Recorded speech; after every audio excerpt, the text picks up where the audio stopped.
Earth's life story reads like a comedy written by someone who clearly didn't plan ahead. For 4.6 billion years, evolution's trial and error process led to the wildest outcomes through incremental changes that somehow produced incredible diversity. Recent 2025 fossil discoveries show even more examples of nature's bizarre experiments gone wrong and occasionally right. From early protocells forming in hydrothermal vents to mammals that decided trees were overrated and went back to the ocean. This complete timeline proves that life finds a way, even when that way makes absolutely no sense. But here's the thing that makes this story even more incredible. Life didn't just survive against the odds. It started in conditions that should have made survival completely impossible. When Earth was basically Venus, but worse. Picture the most hostile environment you could imagine for starting life, and early Earth was far worse than that. The planet was trapped in a greenhouse warming that made modern climate change look mild, with temperatures that would have been unbearable for any current life form. The atmosphere was a toxic mixture of methane, ammonia, hydrogen sulfide, and carbon dioxide, creating conditions that would make Venus seem welcoming by comparison. There was no oxygen anywhere, which meant no ozone layer existed to block deadly ultraviolet radiation from the sun. The surface got bombarded with radiation levels that would destroy modern organisms instantly. The early atmosphere also produced intense storms and corrosive conditions that lasted for hundreds of millions of years. Lightning struck the surface millions of times more frequently than today, while volcanic eruptions happened constantly across the planet, spewing poisonous gases and molten rock. When the oceans finally formed, they were heated and chemically different from today's seas, lacking the oxygen that most current marine life depends on. This nightmare scenario persisted for vast stretches of time, and any reasonable observer would conclude that life was absolutely impossible under such conditions. That's where hydrothermal vents enter the story as unlikely heroes. These underwater geysers shoot superheated water loaded with minerals and chemicals up from the ocean floor, creating small pockets of relatively stable conditions in an otherwise chaotic world. Recent 2025 research using advanced deep-sea exploration technology has revealed that these vents create incredibly complex chemical environments that can support dozens of different types of reactions simultaneously. The temperature gradients around the vents, ranging from scalding hot to merely warm, provide perfect conditions for organic molecules to form and interact. What makes these vents special is that they concentrate essential elements like iron, sulfur, nickel, and phosphorus in small areas where the chemistry can actually work. The minerals coming out of the vents act like catalysts, speeding up chemical reactions that would normally take millions of years to happen. 2025 studies have found that these same mineral combinations can create amino acids, the building blocks of proteins, in laboratory conditions that mimic early Earth. The vents also provide energy in the form of chemical gradients, which early life forms could use instead of sunlight. Volcanic activity played an equally important role in creating life's chemistry set. Every eruption released massive amounts of water vapor, carbon compounds, and reactive chemicals into the atmosphere. When these volcanic gases cooled and condensed, they created a constant rain of organic precursor molecules onto the surface. The volcanic heat also drove convection currents in the early oceans, mixing chemicals together in ways that wouldn't happen in calm water. 2025 geological analysis of ancient volcanic deposits shows that early volcanoes produced much more diverse chemical outputs than modern ones, creating a wider variety of potential building blocks for life. Lightning strikes provided the spark that literally jump-started complex chemical reactions. With storms happening constantly across the planet, lightning bolts delivered enormous amounts of energy directly into the toxic atmosphere. Recent laboratory experiments from 2025 have shown that recreating early Earth's atmospheric conditions and hitting them with simulated lightning produces organic compounds in surprising quantity. The electrical energy breaks apart simple molecules and forces them to recombine in more complex ways. When lightning struck areas with the right mix of water, methane, and ammonia, it created amino acids, nucleotides, and other organic molecules that are essential for life. The process was basically evolution's first attempt at cooking without a recipe. Random chemicals got mixed together by volcanic activity, struck by lightning, concentrated around hydrothermal vents and exposed to extreme conditions for millions of years. Most of these chemical experiments produced nothing useful, but occasionally the random mixing created something that could make copies of itself. Those self-replicating molecules were the first hint of life, even though they were incredibly simple compared to modern organisms. What makes this even more remarkable is that scientists have found similar conditions on exoplanets throughout the galaxy. 2025 data from advanced space telescopes shows that reducing atmospheres like early Earth's are actually pretty common on rocky planets. Many of these worlds have active volcanism, lightning storms, and possible hydrothermal activity. The discovery that life could start in such hostile conditions dramatically increases the chances that we're not alone in the universe. If life can begin in Earth's early hellscape, it could probably start on thousands of other worlds with similar conditions. The irony is incredible when you think about it. All the toxic chemicals, violent storms, deadly radiation, and volcanic chaos that should have prevented life from starting actually created the perfect conditions for it to begin. The methane and ammonia that would poison modern organisms provided the raw materials for organic chemistry. The lightning that would kill anything alive today provided the energy needed to forge the first biological molecule. The heated, chemically rich oceans helped concentrate the right materials in the right places. Even the lack of oxygen, which seems like it would make life impossible, was actually essential for getting started. Oxygen would have destroyed the delicate organic molecules before they could become stable enough to reproduce. The reducing atmosphere of early Earth protected these first experiments in biology from the very gas that most life forms depend on today. It's like evolution needed to practice in a protective toxic bubble before it was ready to handle the real world. This toxic paradise lasted for about 1 billion years, giving chemistry plenty of time to stumble onto the combinations that worked. During that time, the first cells figured out how to harvest energy from chemicals, reproduce themselves, and even start experimenting with photosynthesis. They had no idea they were about to fundamentally transform their entire world with a waste product that would prove deadly to almost everything alive. The Great Oxygen Poisoning, nature's first epic fail. The gas you're breathing right now almost wiped out every living thing on the planet 2.4 billion years ago. Oxygen wasn't always the life-giving substance we depend on today. Back then, it was basically poison gas that killed everything it touched. The organisms that had spent billions of years getting comfortable in Earth's toxic atmosphere suddenly faced a new threat that was even deadlier than the original hellscape they'd adapted to survive.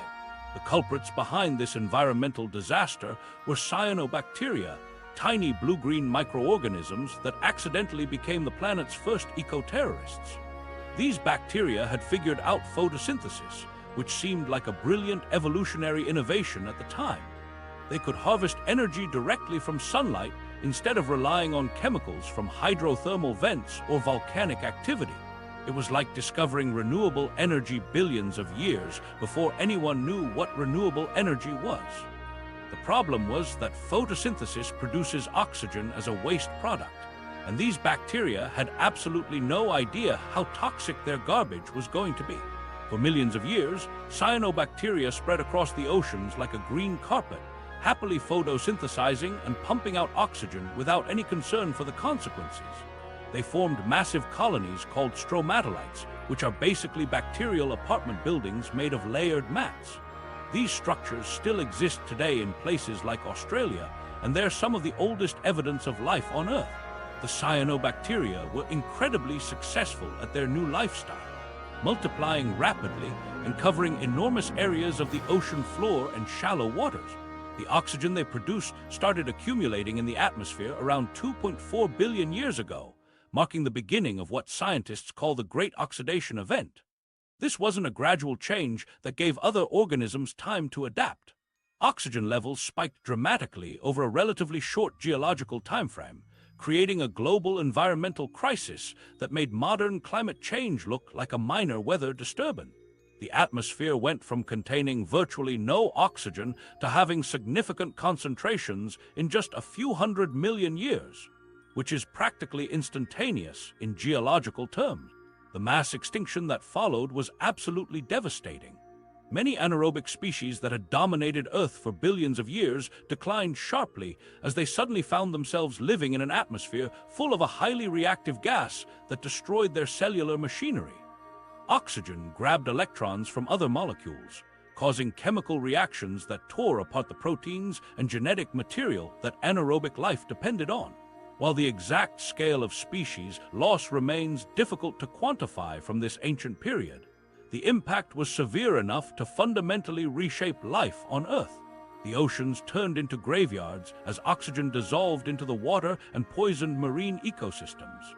Fish didn't exist yet, but the simple organisms that lived in the water experienced mass die-offs on a scale that's hard to imagine. The oxygen also reacted with dissolved iron in the oceans, creating massive iron oxide formations that settled to the ocean floor. These banded iron formations are still visible today in rock layers around the world, serving as geological evidence of oxygen's rise and the planet's first major pollution crisis. Recent 2025 research using advanced geochemical analysis has revealed exactly how some organisms managed to survive this oxygen apocalypse.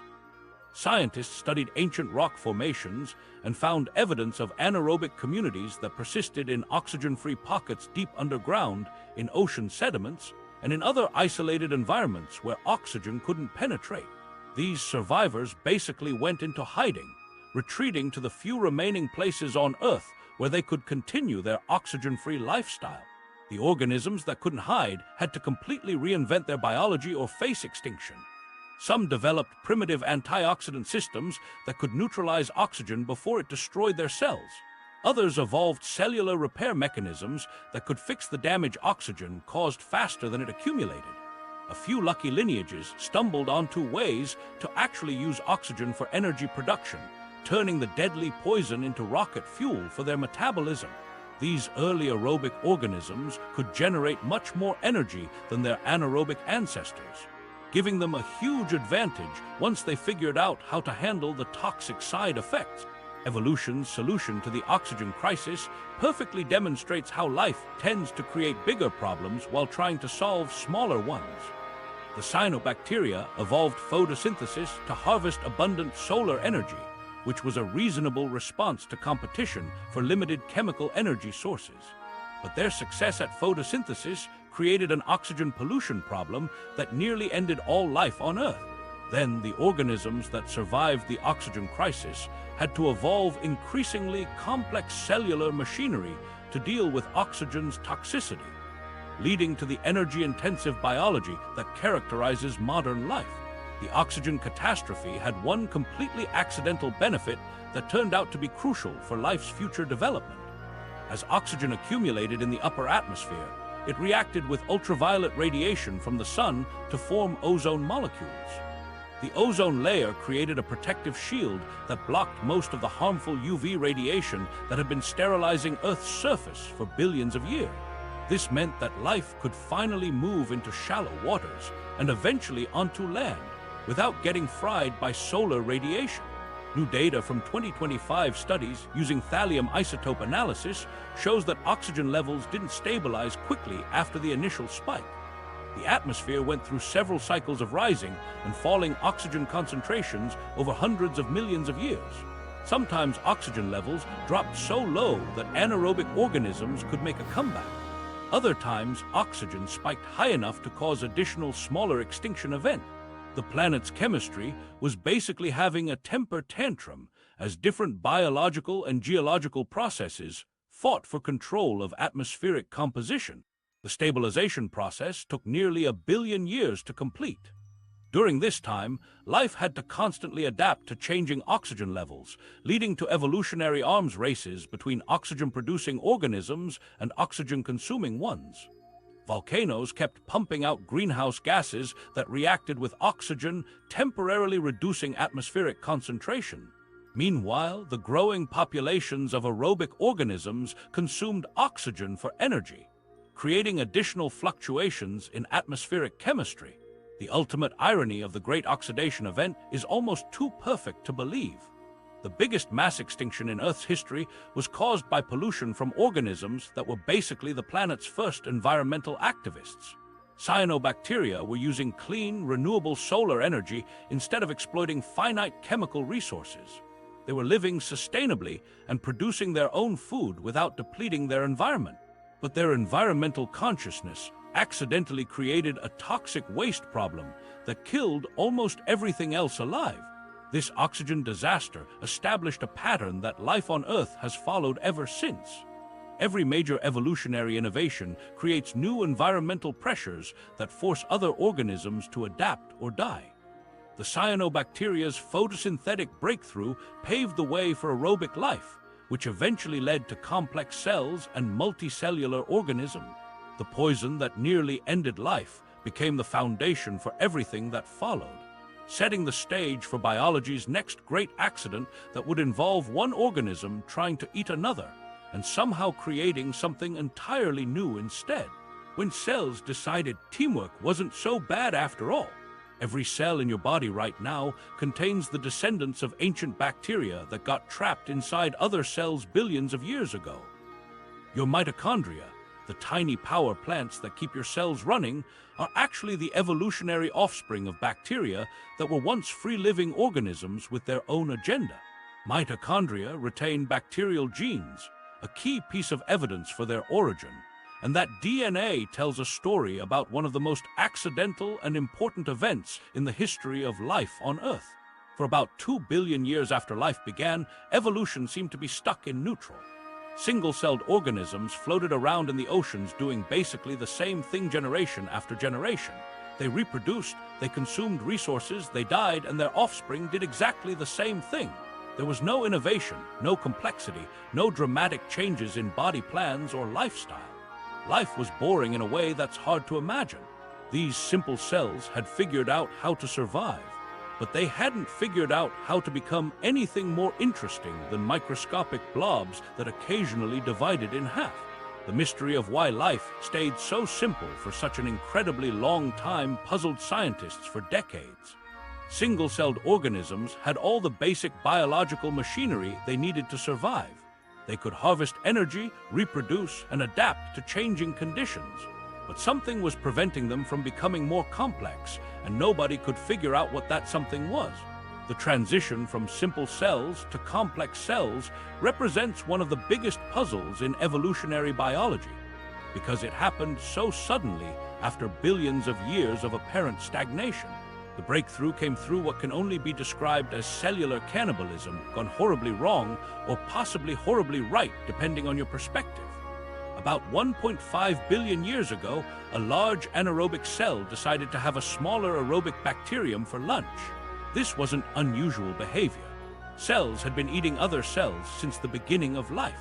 The bigger cell engulfed the smaller one, probably expecting to digest it and absorb its nutrients like any normal predatory interaction. But something went wrong with the digestion process, and the smaller cells survived inside the larger one. Instead of being broken down into molecular components, the aerobic bacterium kept on living inside its would-be predator. Even stranger, it kept doing what aerobic bacteria do best, which is using oxygen to produce energy through cellular respiration. The larger anaerobic cell suddenly found itself with a live-in energy producer that could generate much more power than its own anaerobic metabolism could manage. The arrangement worked so well that both cells decided to stick with it, creating the first example of endosymbiosis in evolutionary history. Research on mitochondrial DNA has provided incredible detail about this ancient cellular merger. Scientists can now trace the genetic lineage of mitochondria back to specific types of bacteria that still exist today. The mitochondria in your cells are most closely related to a group of bacteria called alpha-protobacteria, which are still free-living organisms that use oxygen for energy production. The genetic evidence shows that the endosymbiotic event happened only once, meaning that all complex life forms with mitochondria descended from that single successful cellular partnership. The DNA analysis also reveals just how much the trapped bacteria changed over billions of years of living inside other cells. Modern mitochondria have much smaller genomes than their free-living bacterial relatives.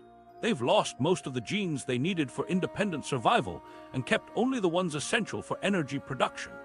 It's like they downsized their genetic apartment and threw away everything except the furniture needed for their specialized job. The host cells took over most of the functions that mitochondria used to handle themselves, creating a relationship of complete mutual dependence. Evolution apparently liked this cellular teamwork approach so much that it tried the same experiment again with photosynthesis. The ancestors of modern plants encountered Cyanobacteria, the same organisms that had caused the Great Oxidation Event millions of years earlier. Instead of just eating the Cyanobacteria, some early plant cells formed the same kind of endosymbiotic relationship that had worked so well with mitochondria. The Cyanobacteria became chloroplasts, the green organelles that allow plants to photosynthesize and produce their own food from sunlight. This double endosymbiosis created organisms that could both produce energy from sunlight and use oxygen for additional power generation. Plants became living solar panels with backup generators, giving them a huge advantage over organisms that could only do one or the other. The chloroplasts, like mitochondria, kept their own DNA and retained just enough genetic independence to handle their specialized function while losing most of their ability to survive on their own. Scientists have discovered that the transition from simple to complex cells took much longer than originally thought. New evidence suggests that the first endosymbiotic events happened gradually over millions of years, with multiple failed attempts before the successful partnerships developed. The process involved extensive genetic reorganization, with genes moving back and forth between the host cell nucleus and the endosymbiont genome. This genetic shuffling created the integrated cellular machinery that makes complex life possible. The timing of this cellular cooperation coincides with rising oxygen levels in Earth's atmosphere, which makes perfect sense when you consider that aerobic bacteria were the key partners in the relationship. As oxygen became more abundant, cells that could harness its energy-producing potential gained a significant advantage over those stuck with less efficient anaerobic metabolism. The endosymbiotic cells could thrive in the newly oxygenated environment, while their anaerobic competitors struggled to adapt. The most important evolutionary leap in the history of life happened because one ancient cell had terrible table manners and couldn't properly digest its food. That failed meal became a permanent houseguest, and that houseguest eventually became the powerhouse of every complex cell on the planet. Evolution took a simple mistake and turned it into the biological innovation that made everything from trees to humans possible. But this cellular partnership was just the beginning of evolution's experiments with complexity, and things were about to get much more interesting in ways nobody could have predicted. The Cambrian Explosion. Evolution's creativity went off the rails. About 540 million years ago, evolution abandoned its conservative approach and went absolutely wild for roughly 10 million years. After spending billions of years perfecting simple organisms, life suddenly exploded into the most bizarre collection of creatures the planet had ever seen. This period, called the Cambrian Explosion, represents the fastest burst of evolutionary creativity in Earth's history. During this relatively brief geological timespan, biodiversity spiked at the start of the Paleozoic era, producing more experimental body plans than evolution had managed in the previous 3 billion years combined. The mystery of why this happened when it did has puzzled scientists for decades. Life had been puttering along quite happily as simple organisms for an unimaginably long time. Bacteria and basic multicellular creatures dominated the oceans without any dramatic changes in their basic design. Then suddenly, around 542 million years ago, evolution turned into a mad scientist who had been saving up ideas for billions of years and decided to try them all at once. The speed of this transformation challenges everything we think we know about how evolution normally works, because evolution usually takes its time with major innovation. Recent 2025 fossil discoveries have revealed that the Cambrian creatures were even stranger than paleontologists originally thought. New specimens found in exceptional preservation sites show soft tissue details that were impossible to study before. These fossils reveal internal organ systems, feeding structures, and behavioral evidence that paint a picture of an underwater world populated by organisms that look like they were designed by someone who had never seen a real animal before. The level of anatomical experimentation during this period was so extreme that many Cambrian fossils were initially misidentified because scientists couldn't figure out which end was the head. Opabinia represents the perfect example of Cambrian innovation taken to its logical extreme. This creature looked like someone had attached a vacuum cleaner hose to the front of a segmented worm and then stuck 5 mushroom-shaped eyes on top of its head. The vacuum cleaner appendage, called a proboscis, had a claw at the end that Opabinia used to grab prey and stuff them into its mouth, which was located underneath its head instead of at the front like you'd expect. The 5 eyes were arranged in a pattern that made no sense from an engineering perspective, but somehow worked well enough for Opabinia to survive and thrive in Cambrian oceans. The Anomalocaridids represent another spectacular example of Cambrian experimentation. Anomalocaris grew to over 6 feet long and developed flexible feeding arms that could grab prey with surprising dexterity. These massive predators had compound eyes and undulating fins that propelled them through the water like living submarines.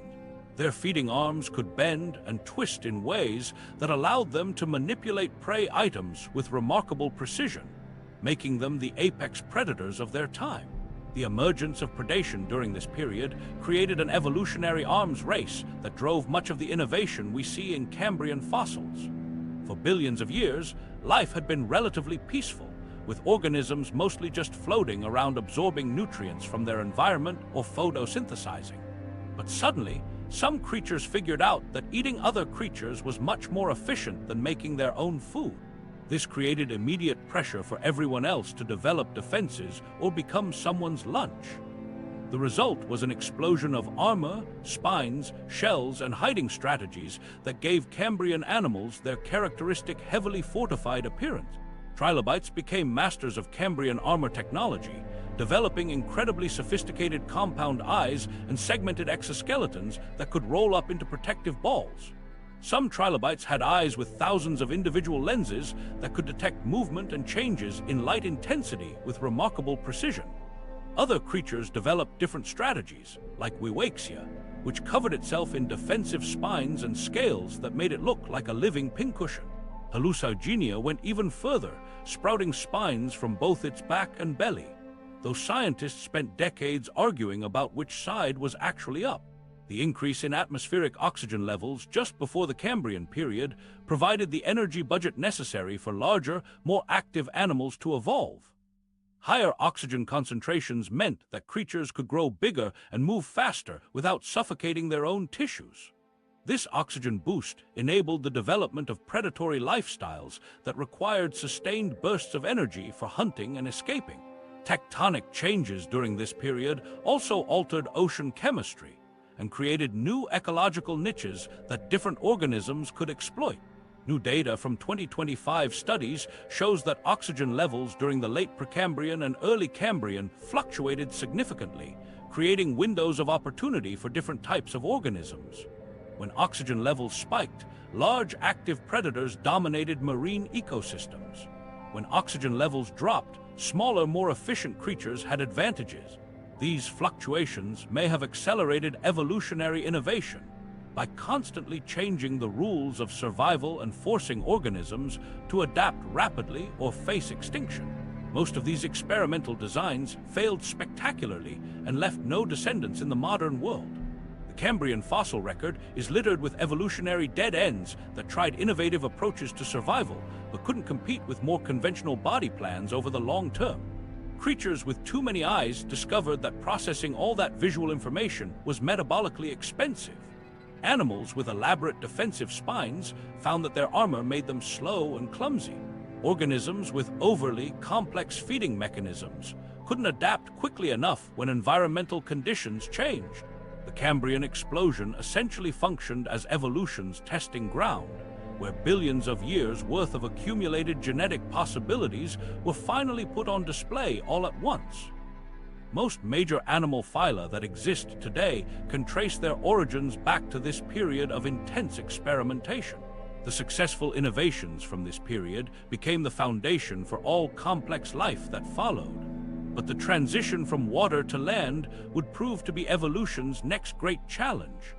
one that would require solving entirely new problems that no organism had ever faced before. Fish that accidentally invented walking and immediately regretted it.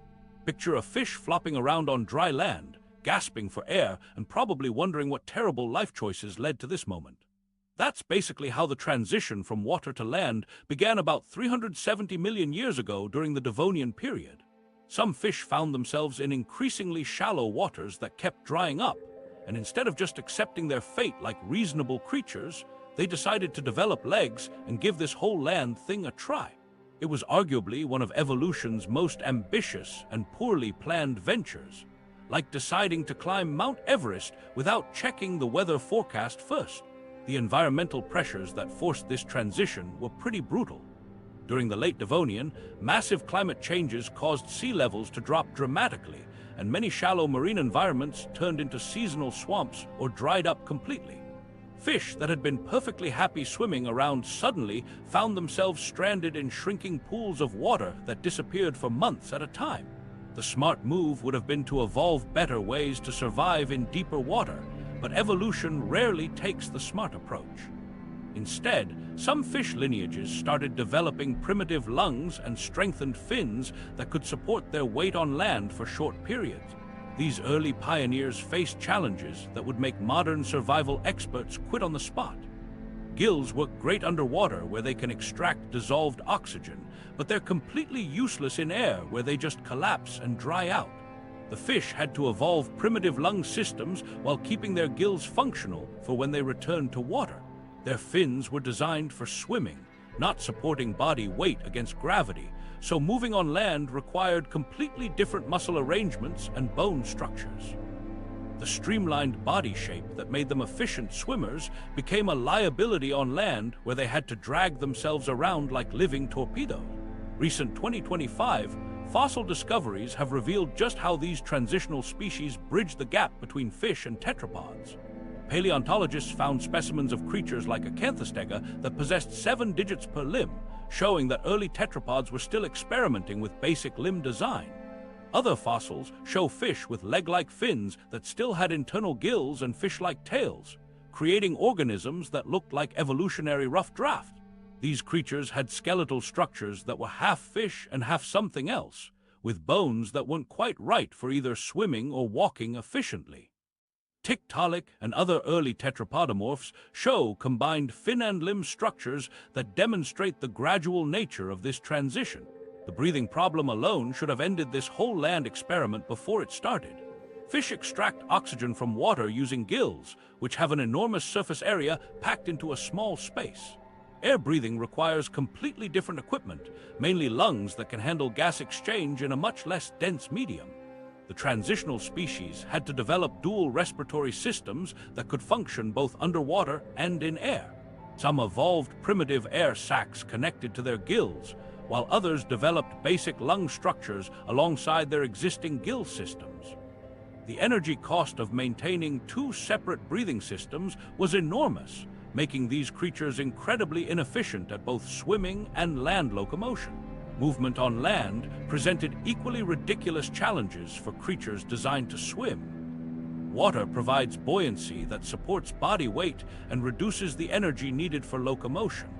On land, these early tetrapods had to support their entire body weight using their limbs while also generating forward motion. Their backbone wasn't designed for this kind of structural support, and the fins that had been perfectly adequate for steering underwater became primitive legs that could barely lift the animal's belly off the ground.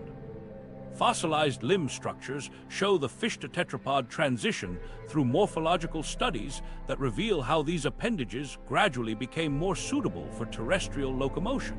Reproduction became another nightmare scenario that required complete reinvention of basic biological processes. Fish reproduction involves releasing eggs and sperm into water where fertilization happens externally. Land reproduction requires internal fertilization or at least some way to keep eggs from drying out completely. Early land animals had to evolve new reproductive strategies, protective eggshells, and parental care, behaviors that their aquatic ancestors never needed. Many of the first attempts at land reproduction probably failed spectacularly. with eggs drying out or developing embryos suffocating in air. The evolutionary arms race between early land predators and prey added another layer of complexity to an already impossible situation. Predatory fish that made the transition to land found themselves chasing prey that could now hide in places that underwater hunters couldn't reach. This created pressure for predators to become better at land locomotion, which in turn forced prey animals to develop better terrestrial escape strategy. The result was a feedback loop of increasingly specialized land adaptations, even though both predators and prey were still terrible at actually living on land. Many of these early experiments in terrestrial living ended in complete failure. Fossil evidence shows numerous lineages of early tetrapods that tried land life for a few million years and then went extinct without leaving any descendants. Some creatures developed elaborate adaptations for land living, but couldn't compete with more successful aquatic relatives during times when water levels rose again. Others became so specialized for terrestrial life that they couldn't survive environmental changes that required returning to aquatic habitats temporarily. The fossil record reveals that some lineages gave up on the whole land experiment and went back to fully aquatic lifestyles. These evolutionary reversals show that the transition to land wasn't necessarily an improvement over aquatic life. Some Devonian tetrapods apparently reached the same conclusion and abandoned their terrestrial adaptations to become fully aquatic again. New research from 2025 shows that this transition took much longer and involved many more failed attempts than scientists originally thought. The process of colonizing land wasn't a single evolutionary event, but rather millions of years of messy experimentation with different solutions to terrestrial survival. The timeline for this transition stretched across at least 30 million years, with multiple waves of land colonization followed by retreats back to aquatic environment. The colonization of land was basically evolution's version of a really bad vacation that somehow became permanent. The early tetrapods packed light, expecting a short trip to explore some new territory, but ended up staying for hundreds of millions of years. They had to learn new survival skills and adapt to completely different environmental conditions. Most of the vacation was probably miserable, but they eventually learned to love their new home enough to never leave again. Little did they know that Earth was about to test their commitment to survival in ways that would make the transition to land look like a minor inconvenience.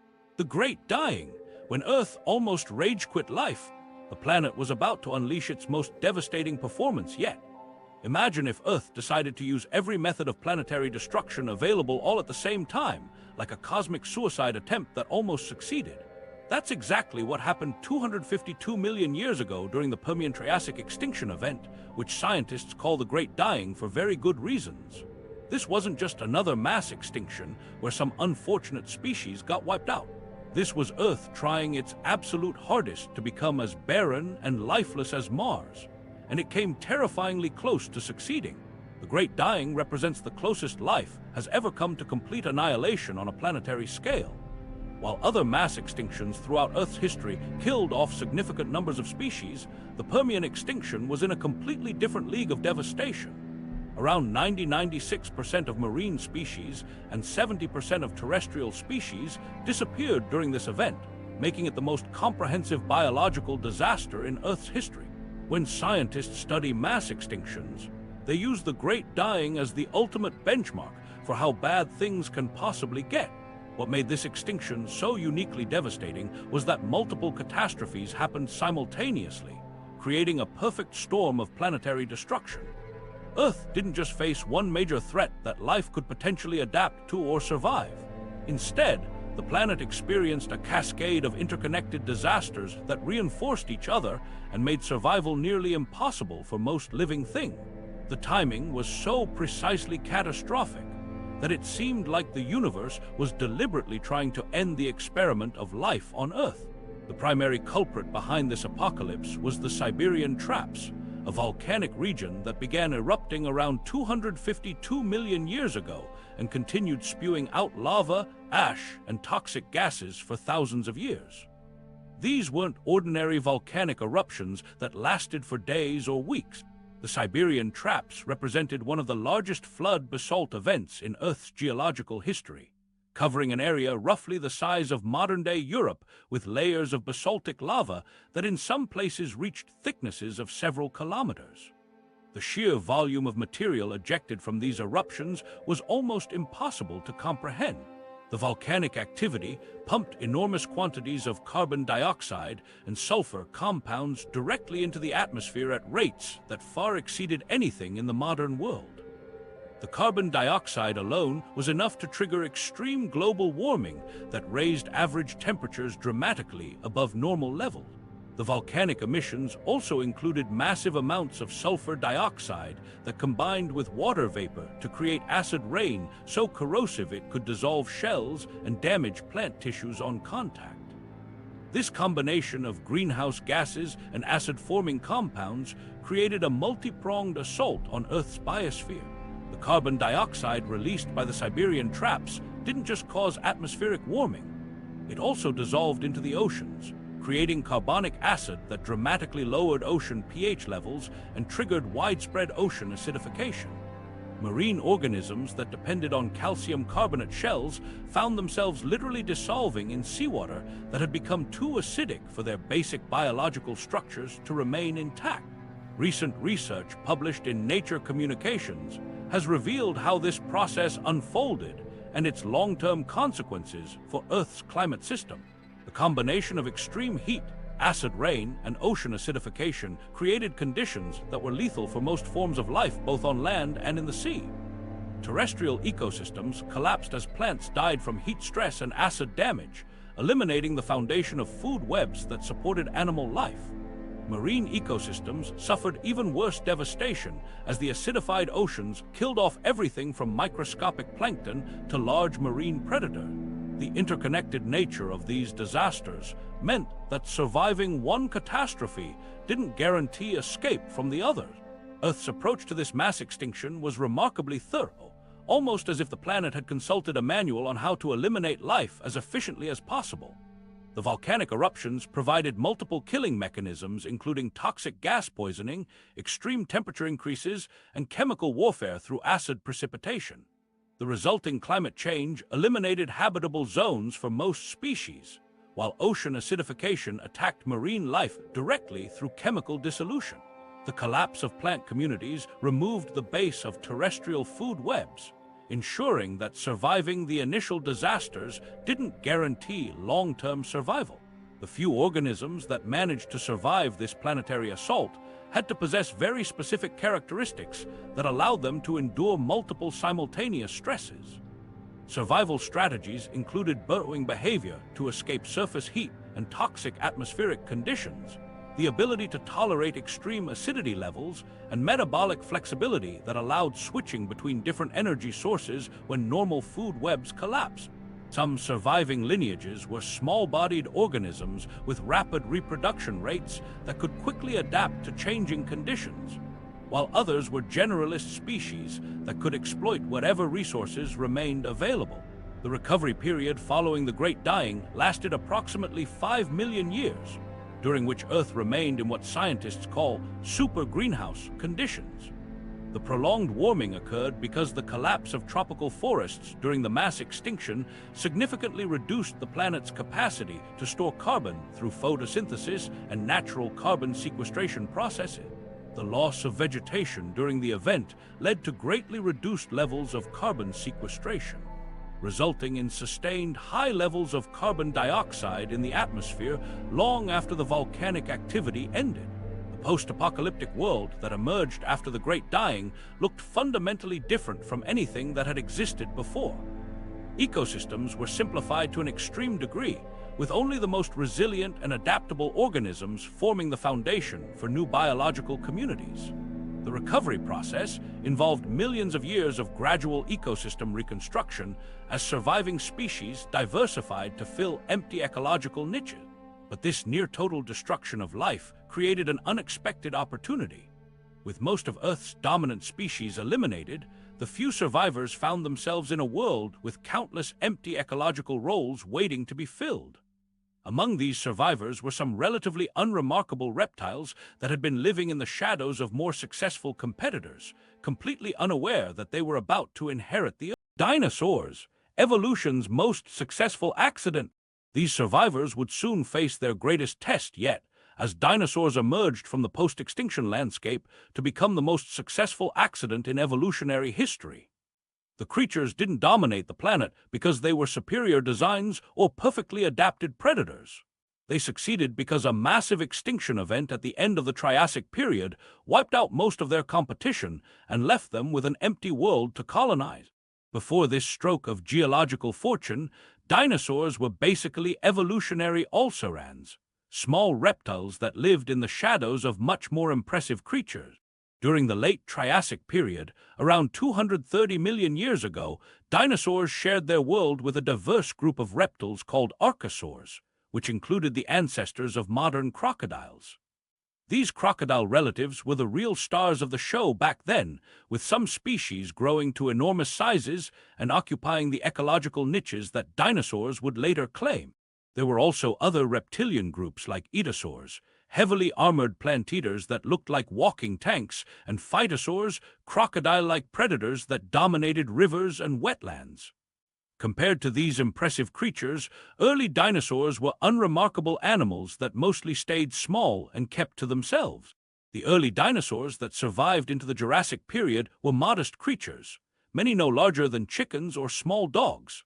They had basic reptilian body plans with upright postures that gave them some advantages in locomotion, but nothing that obviously marked them as future world dominators. These early species like Eoraptor and Herosaurus were bipedal predators that hunted smaller prey and probably spent most of their time trying to avoid becoming lunch for larger archosaurs.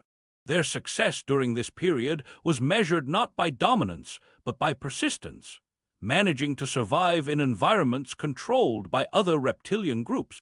Recent 2025 discoveries have revealed the incredible diversity that dinosaurs achieved once they had the planet mostly to themselves. Paleontologists have uncovered evidence of feathered dinosaurs in formations across China, Mongolia, and other locations, showing that many species developed complex plumage for temperature regulation, display, and eventually flight. These feathered forms ranged from tiny bird-like creatures covered in simple fuzzy protofeathers to larger predators with elaborate plume arrangements that would make peacocks jealous.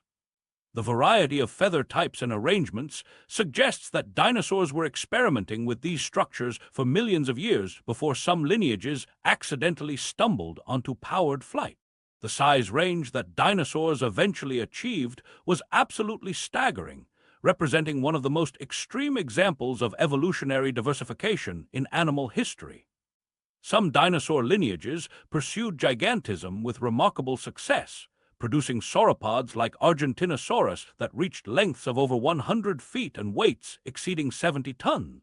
These massive plant eaters developed elongated necks that allowed them to browse vegetation at heights no other animals could reach, essentially creating their own ecological niche by growing too large for most predators to handle effectively.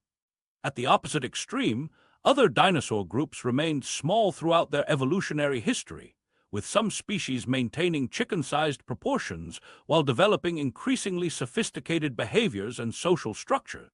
Research from 2025 has fundamentally changed how scientists understand dinosaur intelligence and social complexity. Studies of dinosaur brain cavity casts reveal that many species had surprisingly large brains relative to their body size, particularly among smaller theropods that would eventually give rise to birds. Evidence from nesting sites shows that many dinosaur species engaged in sophisticated parenting behaviors, including nest construction, egg incubation, and extended care of juveniles. Some species appear to have lived in complex social groups with hierarchical structures, cooperative hunting strategies, and even evidence of play behavior among young individuals. The accidental evolution of flight represents one of the most remarkable examples of dinosaurs stumbling onto evolutionary innovations. Small theropod dinosaurs developed feathers initially for insulation and display purposes, but some lineages began using their feathered arms for gliding between trees or escaping predators. Over millions of years, these gliding adaptations became more sophisticated, eventually producing the first true flying dinosaurs that gave rise to modern birds. This transition wasn't planned or directed toward any particular goal, but rather emerged from incremental changes that happened to provide survival advantages in specific environments. Tyrannosaurus rex perfectly embodies the quirky nature of dinosaur evolution, combining devastating predatory capabilities with anatomical features that seem almost comically inadequate. These massive predators grew to lengths of 40 feet and weights of 7 tons, developing bone-crushing jaws with teeth the size of bananas, yet retained arms that were barely 2 feet long and seemingly useless for hunting or feeding. Recent biomechanical studies suggest that these tiny arms were actually quite strong and may have served specific functions during feeding or mating. But their size relative to the rest of the animal remains one of evolution's most puzzling design choices. New findings from 2025 research have provided important insights into dinosaur metabolism and whether these animals were warm-blooded like modern birds and mammals. Analysis of dinosaur bone microstructure reveals growth patterns that suggest many species had metabolic rates intermediate between modern reptiles and mammals, allowing them to be more active than cold-blooded animals while avoiding the high energy costs of full warm-bloodedness.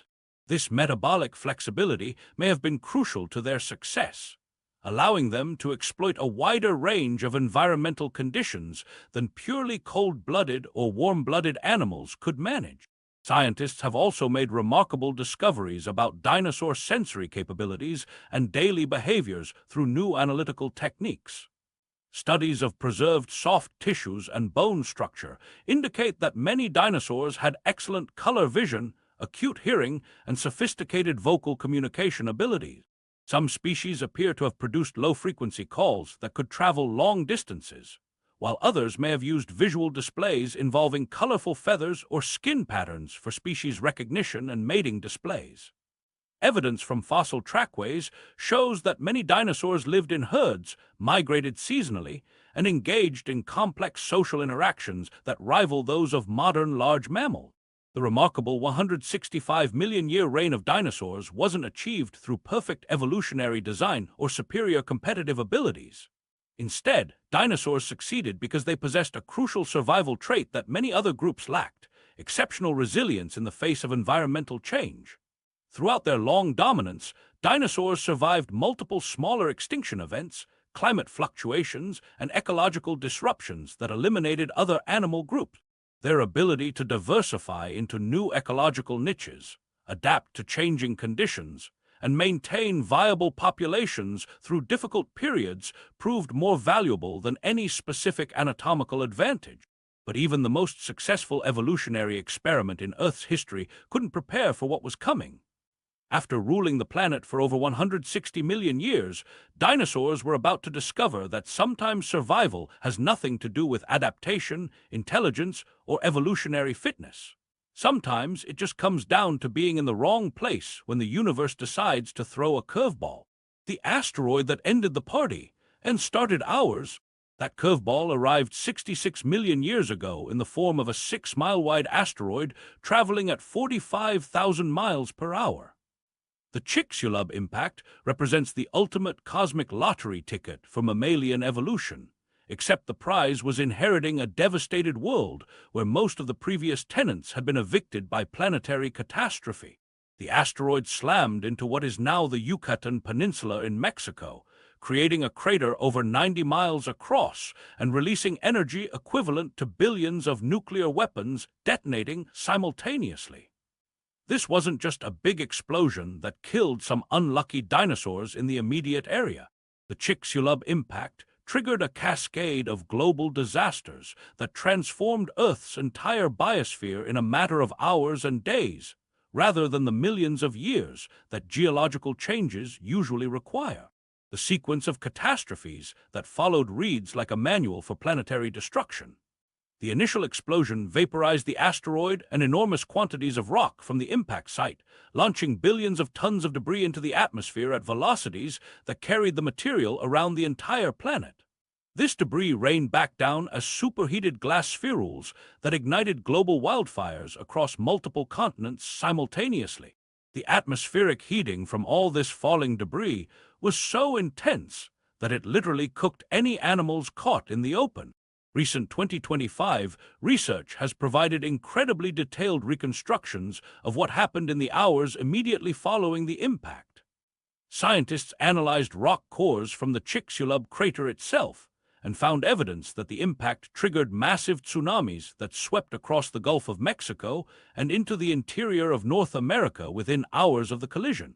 The geological record shows that these tsunami deposits contain a mixture of impact debris, marine organisms, and terrestrial material that was swept up and redeposited hundreds of miles inland. The waves reached heights of several hundred feet in some areas, completely restructuring coastal environments across vast regions. The atmospheric effects of the impact created an environmental disaster that lasted for years rather than just the immediate aftermath of the collision. The enormous quantities of dust, ash, and sulfur compounds ejected into the stratosphere blocked incoming sunlight and triggered what scientists call an impact winter. Global temperatures dropped by as much as 20 degrees Celsius in some regions, creating conditions similar to a nuclear winter scenario. This temperature drop completely shut down photosynthesis across the planet, collapsing the foundation of most food webs and starving ecosystems from the bottom up. The collapse of photosynthesis created a domino effect that eliminated most large animals within a relatively short time frame. Plants died from lack of sunlight, which eliminated the food source for herbivorous dinosaurs, which in turn removed the prey base for carnivorous dinosaurs. The marine environment suffered equally devastating losses as the darkened oceans killed off phytoplankton, the microscopic organisms that form the base of oceanic food chain. Without these primary producers, marine ecosystems collapsed just as thoroughly as terrestrial ones. Approximately 50% of Earth species went extinct during this event, though this was less severe than the earlier Permian-Triassic extinction. Mammals survived this planetary catastrophe primarily because they were small, unimportant, and really good at hiding from danger. While dinosaurs had grown large and specialized for specific ecological niches, mammals had remained mostly small generalists that could eat almost anything and live almost anywhere. When the impact winter eliminated most plant life, mammals could survive on seeds, nuts, insects, and carrion from the massive die-offs happening around them. Their small size meant they needed less food to survive, and their burrowing behavior provided protection from the environmental extremes that killed larger surface-dwelling animals.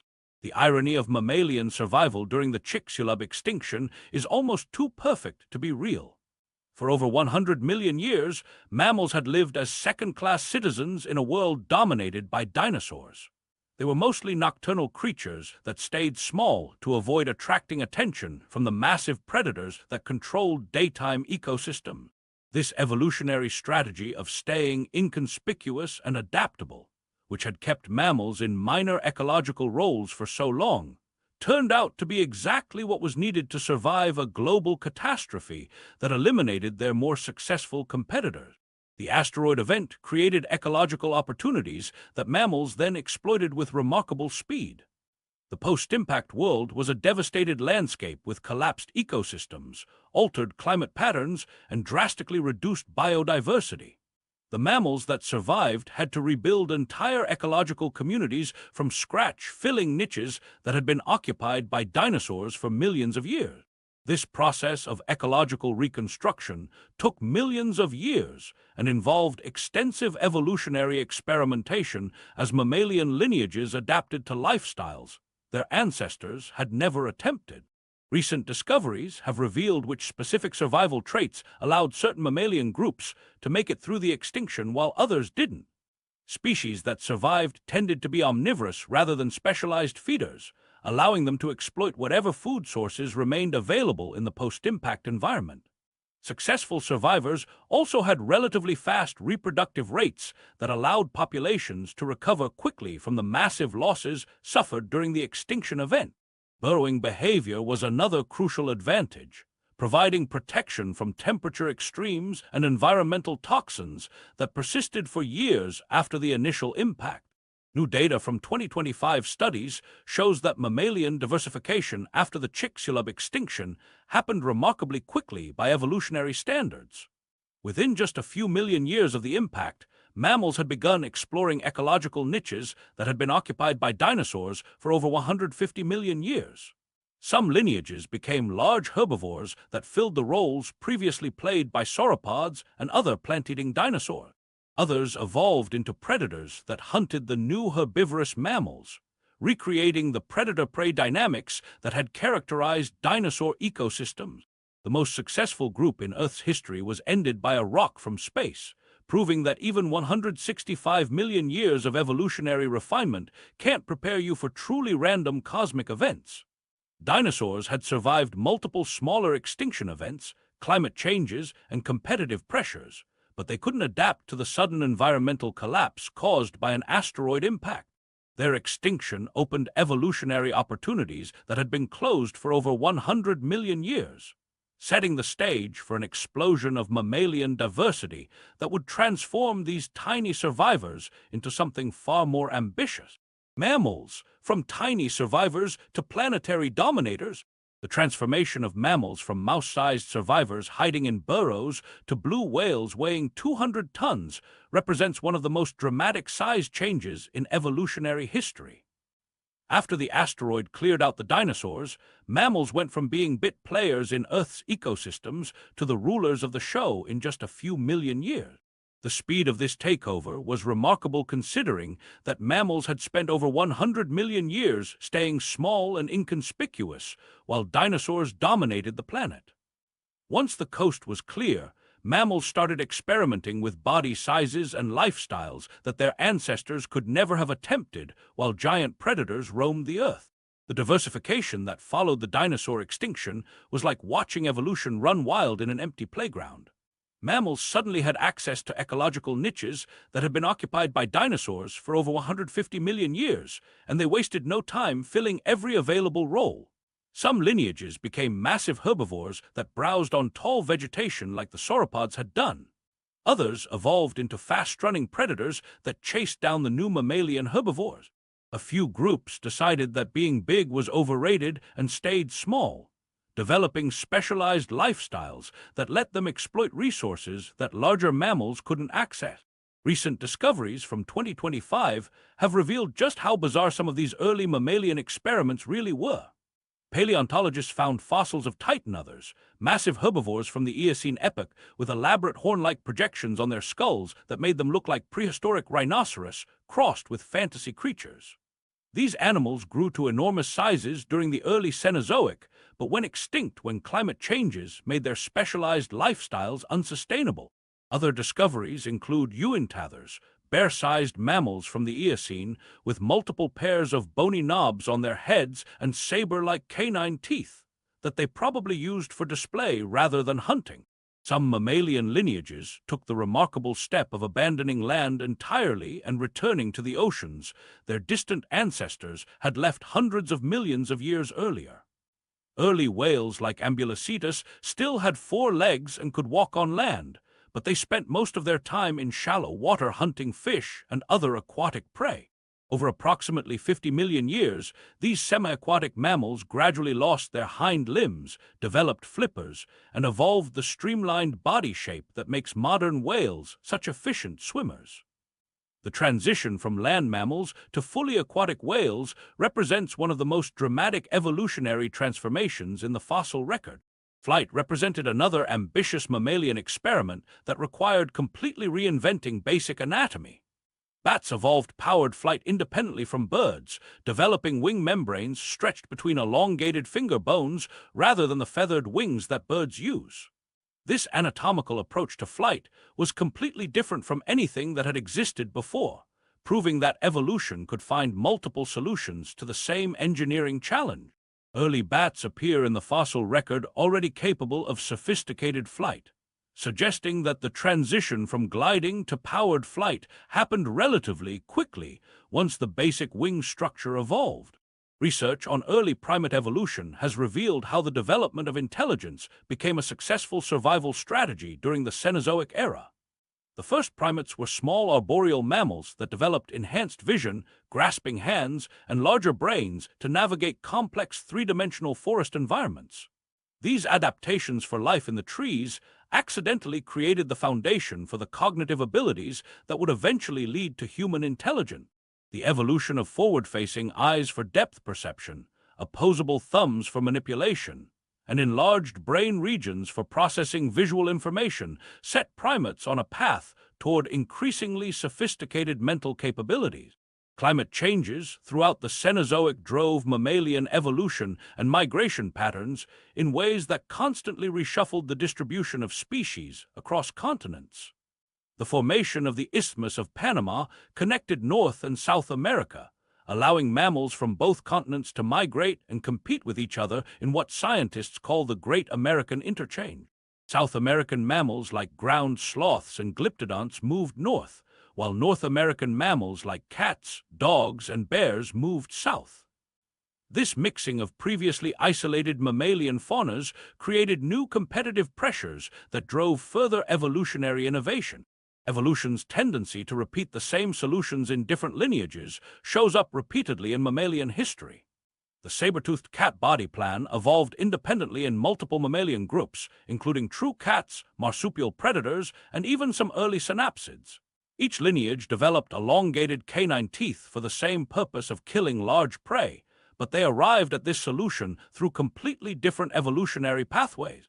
This convergent evolution demonstrates that certain anatomical designs work so well that evolution keeps rediscovering them whenever similar ecological opportunities arise. Many of these experimental mammalian designs failed spectacularly when environmental conditions changed during the Pleistocene ice ages. The alternating glacial and interglacial periods created rapidly shifting climate patterns that eliminated species adapted to specific environmental conditions. Woolly mammoths, giant ground sloths, saber-toothed cats, and cave bears all went extinct during this period of climate instability.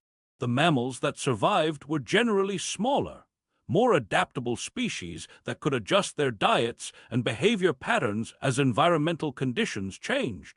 New findings about human ancestors reveal what made early hominins special compared to other primate lineages.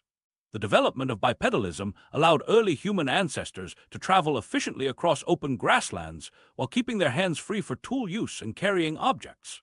Metabolic evidence from bone microstructure studies shows that human ancestors developed increasingly energy-intensive brain tissue that required new foraging strategies and social cooperation to support. The combination of upright walking, tool use, and increased intelligence created a unique ecological niche that no other mammalian lineage had successfully exploited. The story of mammalian success after inheriting the Earth proves that getting an evolutionary opportunity is much easier than maintaining long-term dominance. Mammals took advantage of the empty ecological niches left by dinosaur extinction, but they had to constantly adapt to changing environmental conditions to avoid following the same path to extinction. The ability to adjust behavior, diet, and habitat preferences in response to environmental changes became more important than any specific anatomical specialization. This flexibility allowed mammals to weather the ice ages, climate fluctuations, and other environmental challenges that eliminated less adaptable lineages throughout the Cenozoic era. But one particular mammalian lineage was about to take this adaptability to an entirely unprecedented level, developing capabilities that would fundamentally alter the rules of evolution itself. Humans, evolution's latest experiment, results still pending. That lineage would become Homo sapiens, a species that has existed for roughly 300,000 years, which represents about 0.007% of Earth's entire 4.6 billion-year history. That's basically nothing in geological terms, like showing up to a movie that's been playing for 24 hours and catching the last 6 seconds. But in those few seconds, humans have managed to completely transform the planet in ways that took previous species millions of years to accomplish. We've altered the atmosphere, changed the climate, moved mountains, diverted rivers, and eliminated species at rates that rival the great mass extinctions of the past. It's an impressive level of planetary impact for a species that just figured out agriculture about 10,000 years ago. Evolution has been experimenting with different life forms for billions of years, but humans represent something genuinely new in the history of life on Earth. Previous dominant species succeeded through size, like the dinosaurs, or through adaptability, like bacteria. humans succeeded through intelligence, which turned out to be a much more powerful tool for planetary domination than anyone could have predicted. The combination of large brains, opposable thumbs, and social cooperation created a species capable of intentionally modifying its environment on a global scale, rather than just adapting to whatever conditions existed. The speed at which humans went from primitive tool users to atomic bomb builders is genuinely staggering when you consider it in evolutionary context. About 2.8 million years ago, early human ancestors were making simple stone tools by chipping rocks together. Just 300,000 years ago, modern humans were still hunting with spears and gathering plants for survival. Then agriculture developed around 10,000 years ago, writing systems appeared about 5,000 years ago, and the Industrial Revolution started only 250 years ago. The atomic bomb was invented just 80 years ago, and now humans have the technological capability to destroy all complex life on Earth within a matter of hours. Research published in Science Advances in February 2025 has provided new insights into human evolution and our origins as a species. The study suggests that human beings might be the natural outcome of earthly evolution rather than an unlikely accident that required multiple lucky breaks to occur. This research challenges the previous hard steps theory, which argued that complex life required a series of improbable events to develop.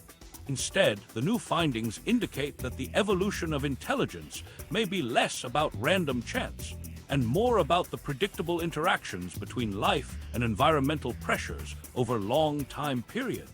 Recent fossil discoveries and genetic studies have revealed that human intelligence evolved primarily as an adaptation to climate instability during the Pleistocene epoch. The period from about 2.6 million to 11,700 years ago was characterized by rapid and unpredictable climate changes, including multiple ice ages that dramatically altered landscapes and ecosystems.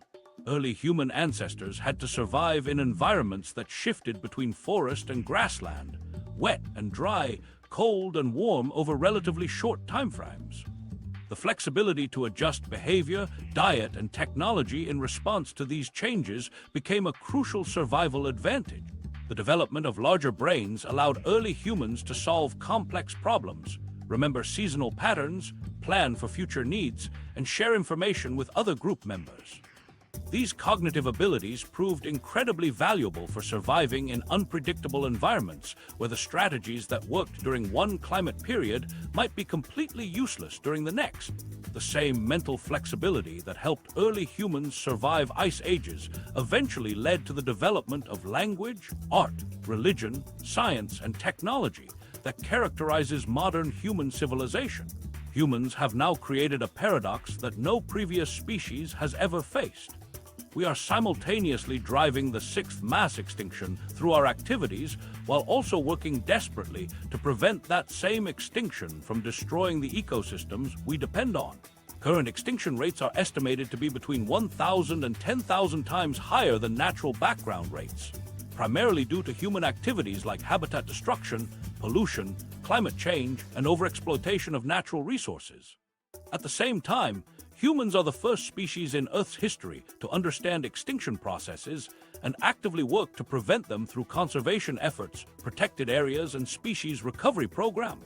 Human activities have converted over 70% of all ice-free land from natural ecosystems to agriculture, cities, and other human-dominated landscapes.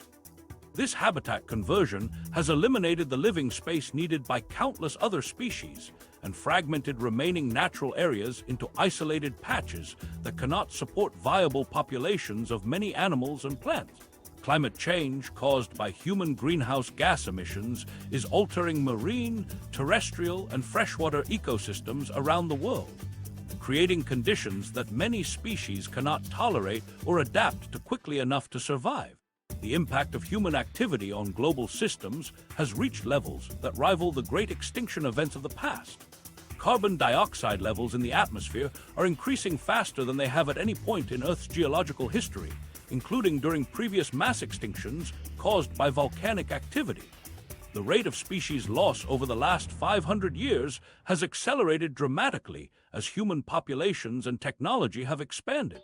What makes humans unique among Earth species is that we possess the intelligence to understand these problems and the technology to potentially solve them. But we may lack the wisdom to actually implement the solutions before it's too late. We can calculate exactly how much carbon dioxide we need to stop emitting to prevent catastrophic climate change. But we continue to burn fossil fuels because the economic and political systems we've created make it difficult to change course quickly. We know which areas need to be protected to preserve biodiversity, but we continue to destroy habitat because short-term economic interests often outweigh long-term ecological concerns. Humans represent evolution's boldest and most dangerous experiment yet.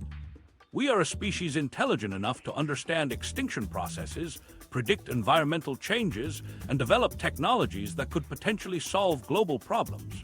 But we are also a species that seems unable to overcome the short-term thinking, tribal conflicts, and economic systems that prevent us from using our intelligence effectively. The results of this evolutionary experiment are still pending, and the outcome will determine not just the future of human civilization, but the fate of most other complex life forms on Earth. Whether we succeed or fail, our story demonstrates the same fundamental truth that has guided every organism that came before us. Life's journey through 4.6 billion years reveals crucial lessons about survival and adaptation that directly apply to our current environmental crisis. The Great Oxidation Event showed how life can transform planetary chemistry, while endosymbiosis demonstrated that cooperation creates evolutionary breakthroughs. The Cambrian Explosion proved that biodiversity drives innovation, and mass extinctions revealed that even dominant species can vanish when environmental conditions change rapidly. Understanding these patterns becomes essential as current extinction rates reach 1,000 to 10,000 times natural levels, threatening the ecological functions that support human civilization. The same adaptability that helped life survive toxic atmospheres, asteroid impacts, and volcanic catastrophes now requires us to prioritize biodiversity conservation and climate action together. Life's resilience throughout Earth's history shows that survival depends on maintaining the complex relationships between species and their environments, making our current choices about protecting ecosystems and stabilizing climate the most important decisions in our species' brief but transformative existence.